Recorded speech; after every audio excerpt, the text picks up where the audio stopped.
The most powerful country in the world doesn't need to invade you to control your trade. It just needs you to use its money. Right now, somewhere in the world, two countries that hate each other are trading oil, wheat, or weapons. No shared language, no shared values, sometimes not even formal relations, yet the deal still happens. Because there's one currency sitting quietly in the middle, making the whole thing possible. And once you see how this works, it's hard to unsee how exposed the global economy really is. This matters right now because the system everyone depends on was built decades ago for a world that no longer exists. Power blocks are shifting, sanctions are exploding, trust is thinning, and yet the same currency still runs the pipes. Let's slow this down and make it simple. Imagine global trade like a massive marketplace, millions of buyers, millions of sellers, different languages, different laws, different politics. In theory, each country could trade using its own money. India pays in rupees, Brazil pays in reals, Japan pays in yen. But in reality, that would be chaos. Currencies move, values change by the hour. Some are stable, some aren't trusted, some can't be freely exchanged. So the world quietly picked a middleman, not officially, not with a vote, just by convenience. That middleman is the US dollar. Today, more than 80% of global trade is invoiced in dollars. Oil, natural gas, airplanes, shipping contracts, even deals between two countries where neither side is American.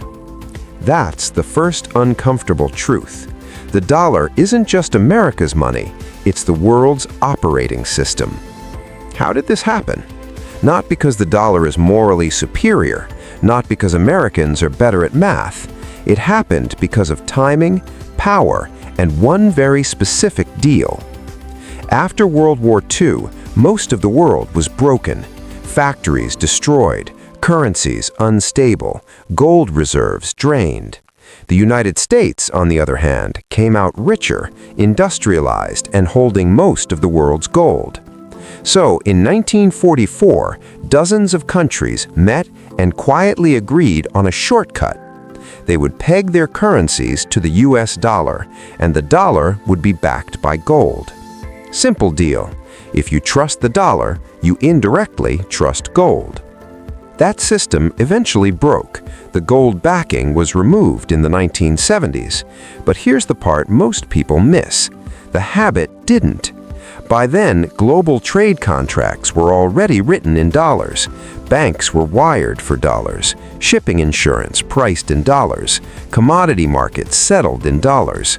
Changing it would have meant rebuilding the entire plumbing of global trade, so nobody did. Instead, the dollar evolved from gold-backed money into something more subtle, a neutral referee, a common language, a shared unit of trust.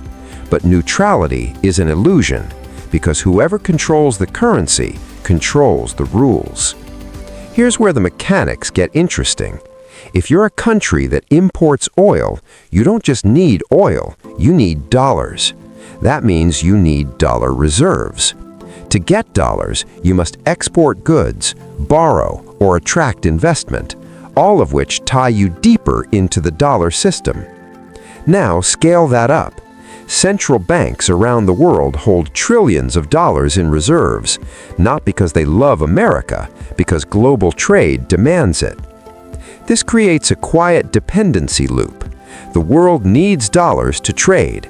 The US issues dollars by running deficits. Those dollars flow overseas, and then foreign countries recycle them back into US assets like treasury bonds. It looks circular, it looks stable, until you ask one question. What happens when access to dollars is restricted?